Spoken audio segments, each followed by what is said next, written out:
What's up, my mind, your money business folks? It's me yet again with another video on today's stock market news. And as always, hopefully you're in the market and not trying to time the market because that is simply impossible to do. And hopefully you are investing into yourselves and appreciating asset. Hopefully you are investing into something that appreciates over time, that's building that foundation that you need to grow into the future on. Keyword, foundation to build on. So it says here in the news, the market is still open. It says the Dow, S&P 500, NASDAQ rally as Fed cuts interest rates by 25 basis points. So it says the U.S. stocks rallied on Wednesday after the Federal Reserve cut rates by 25 basis points in its final decision of the year. So the Dow Jones Industrial Average added 1.1%. The S&P 500 rose 0.8%. And the tech-heavy NASDAQ gained 0.5%. So good across the board, right?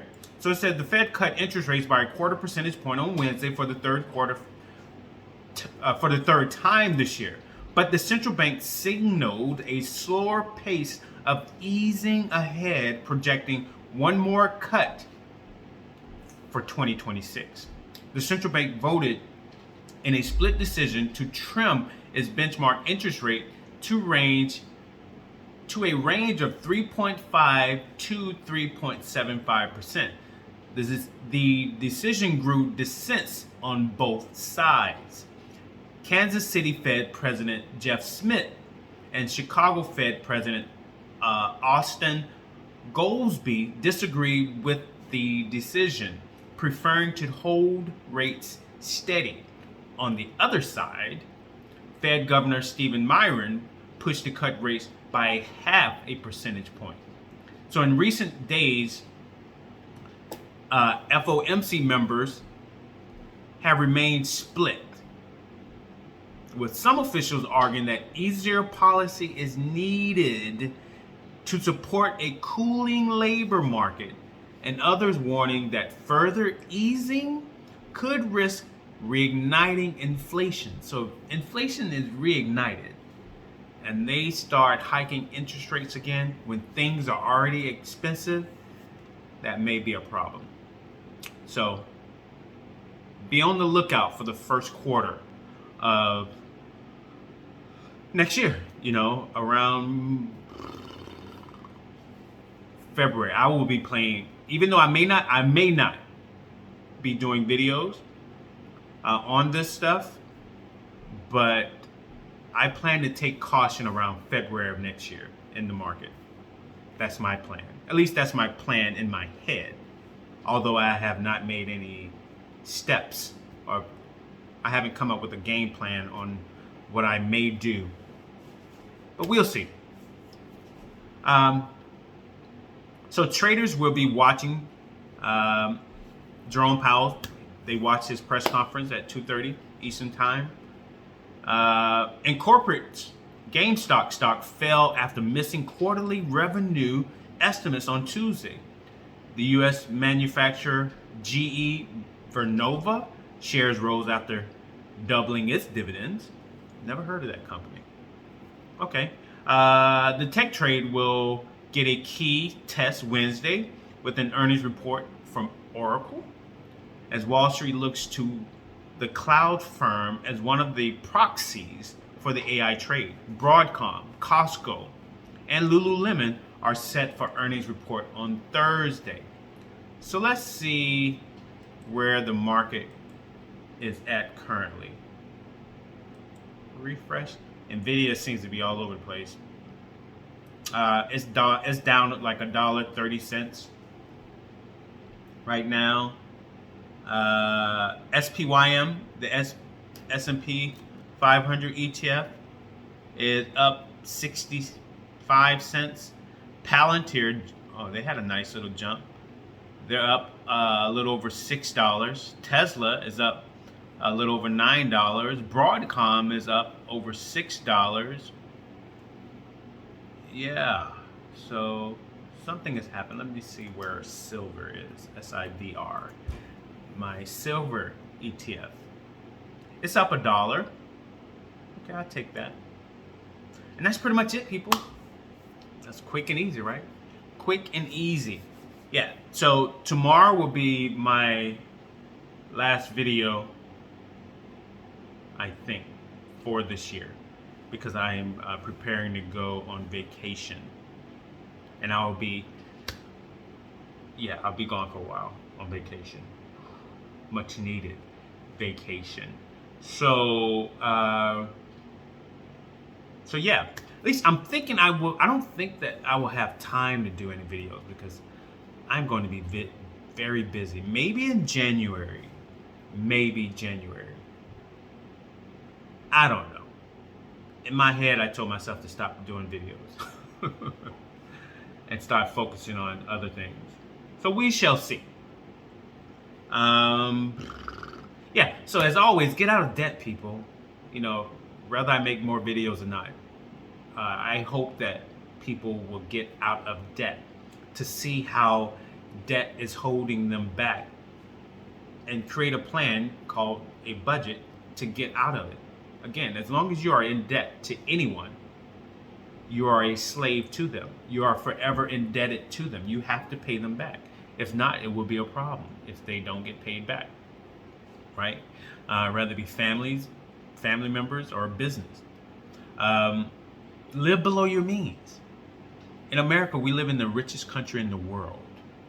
And we people, we overspend like government does. Government's over $38 trillion in debt, and Americans are $18 trillion in debt. Credit card debt, car loan debt, personal loan debt, student loan debt, all of this debt.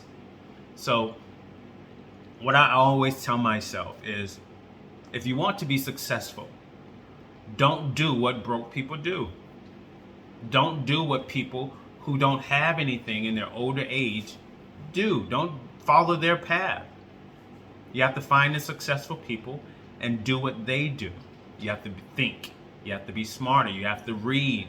You have to change your environment. You may have to get a job. You may have to get a certification in something. You may have to move.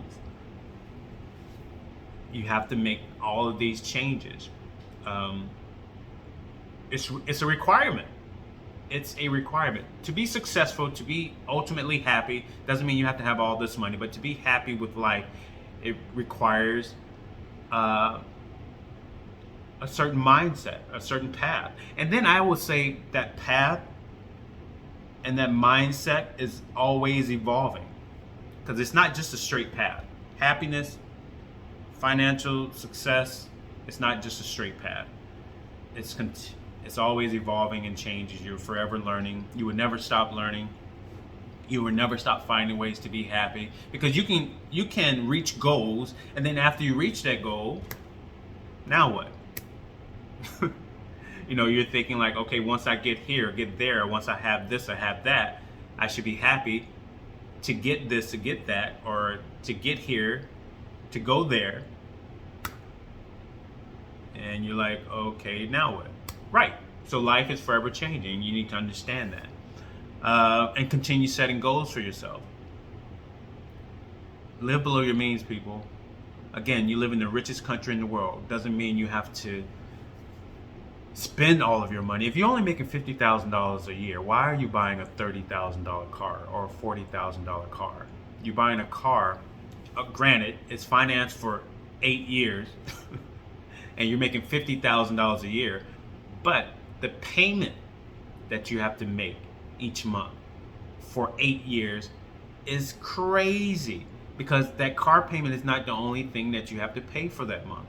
You also need to pay for your rent or your mortgage. You also need to pay for mortgage taxes, property taxes. You have to pay utilities. You have to pay daycare. You have to buy groceries. You have to put gas in your car. You have to pay for whatever form of transportation you're utilizing. You have to buy necessities. You have to pay all types of insurances. So it's not just about the car payment. You know, buy something reasonable.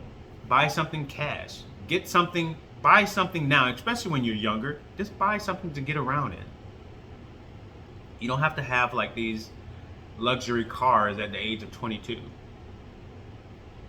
When you have all the student loan debt. When you haven't really lived on your own yet and understand that you have to pay your light bill and your water bill, or else it would get shut off. You have to learn how to balance your money, how to budget. So we're forever learning in life. I'm still learning. So yeah, think, people. Think, and get out of debt, and invest your money into assets that are appreciating in value. Your money will outwork you any day. Your money doesn't get tired when you utilize it correctly. And don't just save all of your money, because when you save all of your money, especially in the bank, if you can't wrap your mind around it, just keep listening to videos that talks about inflation and you saving your money in the bank. If inflation is going up, and it's at 3%, and the cost of goods and services are going up, and your bank is only giving you 0.02% interest on your money, where you have thousands of dollars in the bank, and when you look at your dividend that is being given to you each month from your bank, and it's only 15 cents, you're making 15 cents on that thousands of dollars that you have in the bank, and inflation is at 3%. So that gallon of milk that costs $5 today, but because of inflation it goes up to $9, and your money is only making 15 cents, it doesn't equal out. So you're actually losing, your money is losing value. But let's say you left a couple of $1,000s in the bank for your emergency fund, right?